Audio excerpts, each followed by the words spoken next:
Ayan, after 1 hour, luto na siya at nilagay ko na sa malinis na lagyan at nilagay ko rin siya ng toppings ng coriander leaf fresh.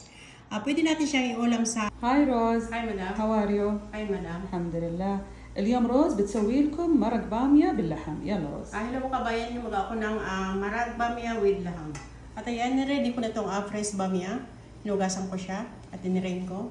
At ayan, niready ko na itong spice niya, salt, cumin powder, kusbara at itong turmeric powder. At naghiwa rin ako ng isang tomato, itong kusbara fresh. At nag-ready ako nitong tomato paste, 2 hot chili.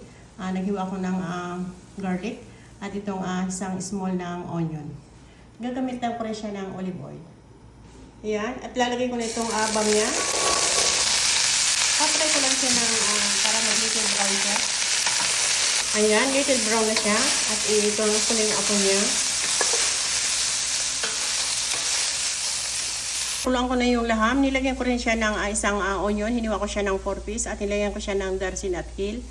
At pinakulang ko siya ng 30 minutes.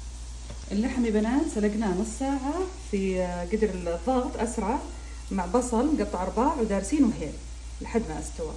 Ano yung pat at nilagyan ko rin siya ng kunting olive oil at nilagay ko na rin yung onion. Mix ko lang siya ng kunti. At add ko na rin itong garlic.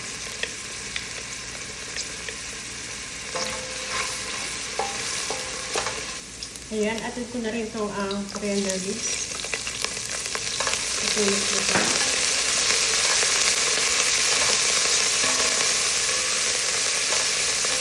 Add ko na rin itong tomato paste.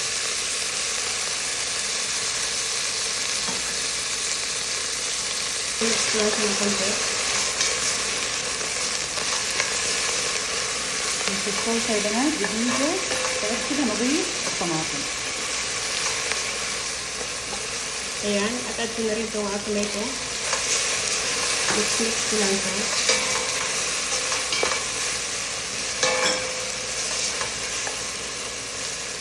At add ko na rin itong spicy. At i-mix ko siya. Add ko na rin itong laham na pinakuluan ko.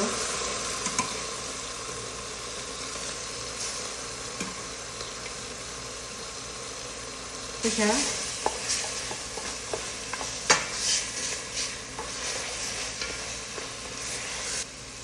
Ayan, at add ko na rin itong bamya.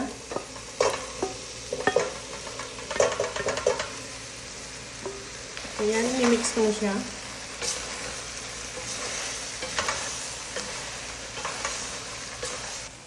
At yan, na-add ko na itong marag ng laham.